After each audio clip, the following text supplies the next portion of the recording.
প্রথমেই হেয়ারটা আমি দেখিয়ে দিই তোমাদেরকে। হেয়ারটা দেখো, বিউটির আজকে হেয়ারটা ওয়াশ করা হলো। দেখো, ও শুধু হেয়ারটা দেখো,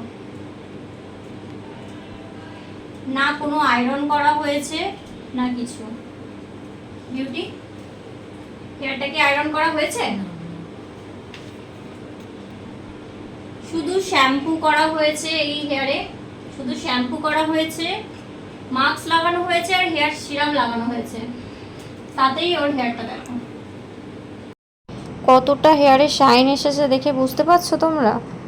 দেখো আফটার ওয়াশ ওর হেয়ারটা কতটা শাইন করছে। এতদিন তোমাদের সাথে শেয়ার করেছি স্ট্রেটনিংয়ের পরে রেজাল্ট কেমন আসে, আজ আফটার হেয়ার ওয়াশ কেমন রেজাল্ট আসে সেটাও তোমাদের সাথে শেয়ার করলাম, কারণ এটাও তোমাদের জেনে রাখা উচিত যে হেয়ার ওয়াশের পর কেমন রেজাল্টটা আসবে। দেখে নাও, এই হচ্ছে ফাইনাল রেজাল্ট।